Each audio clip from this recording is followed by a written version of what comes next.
आजच्या या शेतकरी मेळाव्याला उपस्थित असलेले या देशाचे नेते, तुमचे माझे करते करविते माननीय पवारसाहेब, राष्ट्रवादी काँग्रेस पक्षाचे अध्यक्ष सुनीलजी तटकरे साहेबांसोबत आलेले श्री विनायकदादा पाटील, माझे अनेक वर्षाचे मित्र व जिल्हा राष्ट्रवादी काँग्रेसचे अध्यक्ष श्री रवींद्र नाना पगार, श्रीरामजी शेटे, सौ चुंबळे, दीपिका चव्हाणताई, नरहरी झिरवळ, उपस्थित असलेले सर्व मान्यवर आणि बंधू भगिनींनो, मी आत्ताच साहेबांच्या कानात एक म्हणजे बोलताना आत्ता सांगितलं की बँकेमध्ये 15 लाख कोटी ज्या नोटा रद्द झाल्या होत्या त्याच्यातल्या 97% नोटा परत आल्या आहेत. म्हणजे आता एक 30,000 कोटी रुपये उरले असतील आणि बाकीच्या सगळ्या नोटा परत आल्या आहेत. म्हणजे जो खटाटो ब्लॅक मनीसाठी केला गेला, तो ब्लॅक मनी नेमका कोणाकडे होता, तो कुठे होता, हे भारताला तर सांगण्याची गरज आहे. बँकेच्या लाईनीत कोणी धन्ना सेठ उभा राहिलेला आम्ही नाही बघितला. कोणी अडाणीचा पोरगा, कोणी अंबानीचा पोरगा, कोणी रुईयाचा पोरगा आम्ही नाही बघितला. खरं मनापासून सांगा, मी तुम्हाला प्रश्न विचारायला आलेलो आहे, बँकेच्या लाईनीत उभा राहिलात की नाही राहिलात? जरा हात उचलून सांगा, राहिलात की नाही राहिलात? मग काळा पैसा तुमच्या घरात होता? तुम्ही काळ्या पैशावाला आहात? या देशाचा इतिहास बघितला तर या देशाचा इतिहास बळीराजाच्या काळ्या मातीशी नातं सांगतो. या देशाचा इतिहास शेतकऱ्यांचं नातं सांगतो. स्वातंत्र्य प्राप्तीनंतर अर्थव्यवस्थेला खरी बळकटी जर कोणी दिली असतील ते बळीराजाने दिली. आज चित्र काय दिसतंय? आज माझा शेतकरी उद्ध्वस्त झालेला आहे. 1-1.5 महिन्यापूर्वी सटाण्याला दीपिका चव्हाणताई यांच्या मतदारसंघामध्ये मी आणि रवींद्र नाना पगार गेलो होतो आणि त्याच दिवशी सकाळची बातमी होती साहेब की नामपूर बाजार समितीमध्ये 5 पैशांनी कांदा विकला गेला. 5 पैशांनी. शेतकऱ्यांनी खायचं काय, जगायचं कसं, हाच मूळ प्रश्न उभा राहिला आहे. ज्या अर्थव्यवस्थेमधला 70% माणूस शेतीवर अवलंबून आहे, ज्या अर्थव्यवस्थेमध्ये 70% माणूस शेतीच्या माध्यमातून अर्थव्यवस्थेला बळकटी देतोय, तोच जर माणूस उद्ध्वस्त झाला तर अर्थव्यवस्था कशी टिकायची? हा फक्त प्रश्न महाराष्ट्राचा नाही, देशाचे शेतीमंत्री असलेले माननीय पवार साहेबांना मेघालयमध्ये काय चालतं, काश्मीरमध्ये काय चालतं, कन्याकुमारीला काय चालतं, गुजरातला काय चालतं याची संपूर्ण माहिती आहे. आणि त्यामुळे इथे मेघालयमध्ये पायनॅपलचं उत्पादन करणारा शेतकरी असो, केरळमध्ये, तमिळनाडूमध्ये कॉफीचं उत्पादन करणारा शेतकरी असो, मध्य प्रदेश मधला गव्हाचा शेतकरी असो, नाही तर तुमच्या माझ्या नाशिक मधला डाळिंबाचा, टमाट्याचा, कांद्याचा शेतकरी असो, या सगळ्यांचा व्यथा जाणणारा भारतातला एकमेव नेता आहे, त्याचं नाव शरद पवार आहे. साहेब फक्त महाराष्ट्रासाठी बोलत नाहीयेत. शेतकरी फक्त महाराष्ट्रातला उद्ध्वस्त झालेला नाहीये, शेतकरी तमाम भारतातला उद्ध्वस्त झालाय. तो का केला? विनायक दादांनी सोप्या शब्दात सांगितलं की आम्ही आसमानी संकट झेलू शकतो, पण आम्ही सुलतानी संकट झेलू शकत नाही. मोहम्मद तुगलकनी 1280 साली जे केलं होतं ते भारतात नरेंद्र मोदींनी आधुनिक काळात करून दाखवलं. महान आहेत ते. आज विचार केला तर 93% लोक हे अनऑर्गनाइज सेक्टरमध्ये काम करतात. म्हणजे शेतमजूर, शेतकरी, रेस्टॉरंटमध्ये काम करणारे कामगार, हे ते अमुक तमुक, आणि त्यांच्या जीवावर अर्थव्यवस्था असते. ते कमवतात, काही विकत घेतात, काही टीव्ही घेतात, फ्रीज घेतात, अन्नधान्य घेतात, पण चक्र चालू राहतं. आज जर हा 93% माणूस उडाला, आणि उडालेलाच आहे, हा शेतकरी उडाला, शेतमजूर उडाला, आज शहरी भागामध्ये तुम्ही राहता, नाका कामगार उडाला, कडिया उडाला, सुतार उडाला, लोहार उडाला, कुंभार उडाला. मी तर स्पष्टपणाने विधानसभेत बोललो होतो साहेब की ज्यांना आयुष्यभर देवळाच्या बाहेर उभा राहावं लागलं, ज्यांना तळ्याच्या बाहेर उभा राहावं लागलं, ज्यांना पाणी लांबनं प्यावं लागलं, जे देवळाच्या बाहेर उभे होते ते आज बँकेच्या बाहेर उभे आहेत. काही फरक पडलेला नाही. व्यवस्था तीच आहे.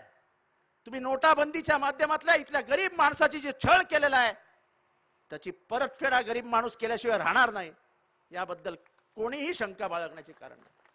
मी माझ्या इथे समोर मावशी बसल्यात, त्यांना विचारू इच्छितो, मावशी, नवऱ्याचे थोडेसे पैसे डब्यात ठेवायचे तुम्ही? खरं सांगायचं, ठेवायचे की नाही? पण नवरा आजारी पडला, पोराची फी कमी पडली, माहेरची आई आजारी पडली, माहेरला बाप आजारी पडला, की गपचूप तेच पैसे रवाना व्हायचे तिथे सांभाळायला? या चोरी होती? हा ब्लॅकचा पैसा आहे? माझ्या नवऱ्याच्या मेहनतीचा पैसा ऐन वेळेस कसा कामाला आणायचा हे आम्हाला कुठल्या इकॉनॉमिक्सच्या बुक मधनं शिकवलेलं नाही, आमच्या संस्कृतीने शिकवलंय, आणि म्हणून आम्ही संसार व्यवस्थित चालवतो. ती माझ्या आईची कर्तबगारी होती. आज माझ्या आईलाच तुम्ही ब्लॅक मार्केटमध्ये उभे करून टाकलं की हिच्याकडे काळा पैसा आहे. या महाराष्ट्रामध्ये मी विचारू इच्छितो, तुम्हाला सगळ्यांना विचारवतो, बायकोच्या नावावर बँक खातं उघडलंय कधी तुम्ही? कोणीच उघडत नाही. माझ्या बाबांनी नाही उघडलं तर तुम्ही काय उघडणार? सगळं पुरुष प्रधान संस्कृती, बँक आमच्या नावावर, पैसा आमच्या नावावर, बायकांनी फक्त जगायचं.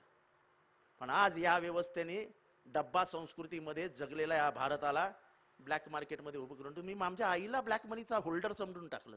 तिने तो पैसा समजा 2 लाख असेल, 2.5 लाख असेल, तो भरायचा कुठं आणि कसा भरायचा? काय दाखवायचं तिच्या नवऱ्याने?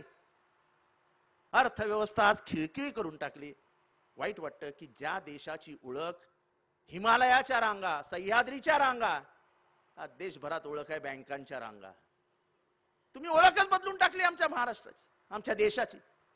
हसू येतं त्या आरबीआयचं. स्वर्गीय महामानव डॉक्टर बाबासाहेब आंबेडकरांनी संविधानाच्या माध्यमातून रिझर्व्ह बँकला ऑटोनॉमी दिली होती, स्वायत्तता दिली होती, स्वतंत्र दिले होतं. 50 दिवसामध्ये म्हणजे 8 नोव्हेंबर पासून 28 डिसेंबर पर्यंत 50 दिवसांमध्ये 61 वेळा निर्णय बदलला. 61 वेळा.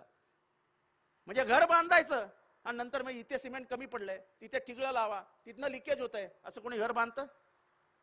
असं घर बांधणं साहेब मोदी साहेब शक्य असतं तर मग हे देश कसा चालवायचा आहे तुमचं तुम्हीच ठरवावं लागेल. आज आमचे मित्र दिलीप भाऊ बोलले, शेतकऱ्यांबद्दल बोलले. हा शेतीला उचल नाही, बाउंड्री बंद झाली आहे, कांद्याचा भाव पडलाय, चेकनी पैसे देत आहेत. बरोबर बोलले ते. एखाद्याने 2 लाख रुपयाचा चेक दिला. आज मला माझ्या सिन्नर मधला एक पोरगा भेटला असेल, तो इथे उभं कुठेतरी. आज रशिया इथे तिथे सगळीकडे तो कांदा पाठवतोय, म्हणाला आता टमाटा पण पाठवतो आणि डाळिंब पण पाठवतो रशियाला. पण त्याचा गॅरंटी कोण घेणार हाच तो मला मूळ प्रश्न विचारत होता. म्हटलं उद्या घरी ये, आपण याच्यावरती चर्चा करूया जरा. पण एकंदरीत जी अस्वस्थता समाजात दिसते, ती अस्वस्थता ह्या देशाला डुबवेल अशी परिस्थिती निर्माण झालेली आहे.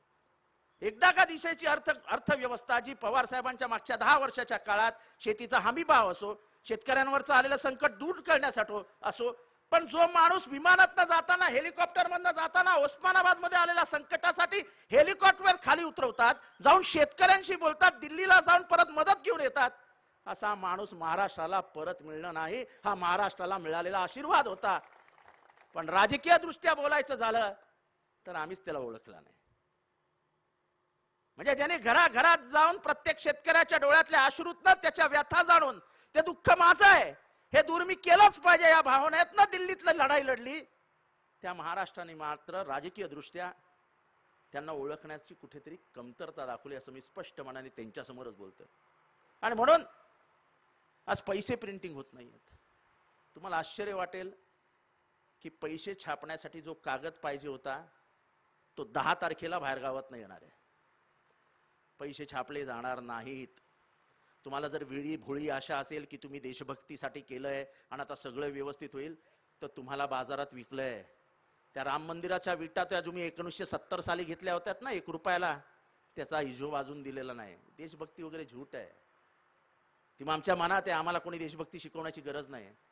पण आरबीआयने बँकांच्या नोटाच छापल्या नाहीत, शाईच उपलब्ध नाही, तर नोटा बाजारात येणार कुठं? तुम्ही चेक भलेही बँकेत टाका, पैसे देतायत, 2000 रुपये मिळतायत ताई तुम्हाला. बँकेच्या लाईनीत उभा राहिल्यावर 4000, 8000, 10000, 24000 ज्या सांगितलं गेलंय त्याच्यातला एकतरी पैसा मिळतोय तुम्हाला. आणि त्यामुळे सर्जिकल स्ट्राईक केला 3 महिन्यापूर्वी, त्याचा खूप मोठा गवगवा केला. पण आज खरोखरीच जर सर्जिकल स्ट्राईक कोणावर झाला असेल, हल्ला जर कोणावर झाला असेल, तो इथल्या सर्वसामान्य शेतकऱ्यावर झाला, शेतकरी सर्वसामान्य माणसावर झाला आणि देश उद्ध्वस्त करण्यासाठी त्याची मदत झाली. आणि म्हणून साहेब आशा ती तुमच्याकडनंच आहेत. आज लोकांचा चलनावरनं विश्वास उडालाय, आज लोकांचा बँकिंग इन्स्टिट्यूशनवरनं विश्वास उडालाय.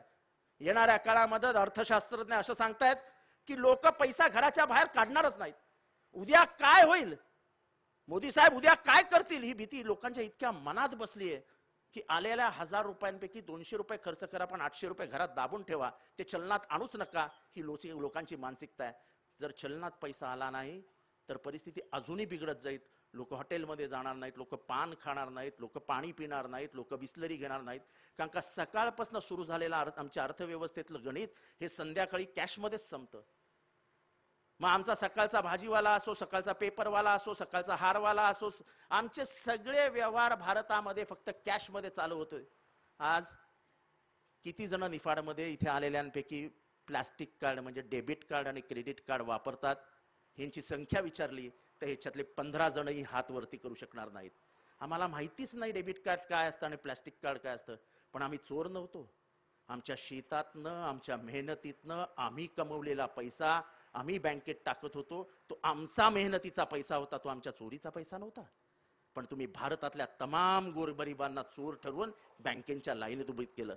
आणि म्हणून आजची व्यवस्था आहे, त्या व्यवस्थेवरती काय उपाययोजना आहे हे जर भारताला कोण खऱ्या अर्थाने समजून सांगणार असेल तर ते माननीय शरद पवार साहेब आहेत.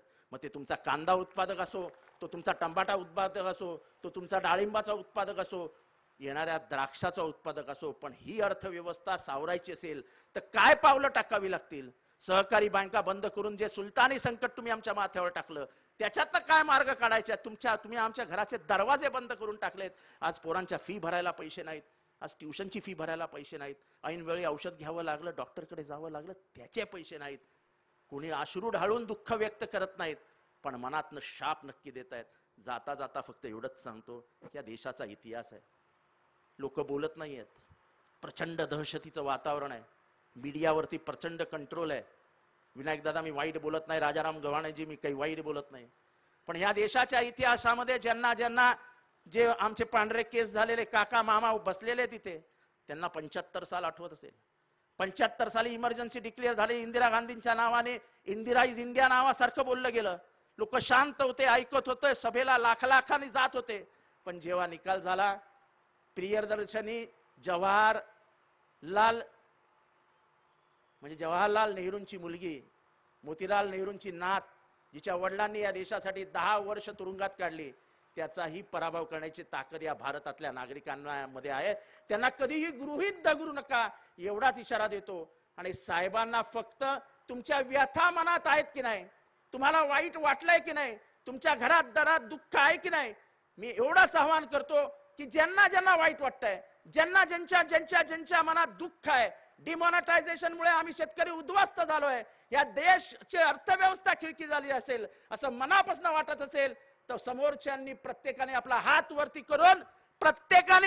करून शरद पवार साहेबांना सांगावं, साहेब ह्या आमच्या व्यथा आहेत, ह्या व्यथा तुम्ही दिल्लीपर्यंत पोहोचवा, भारतभर पोहोचवा आणि भारताला जागा करा, हीच तुमच्याकडे अपेक्षा व्यक्त करतो. रजा घेतो. जय हिंद, जय महाराष्ट्र, जय भीम.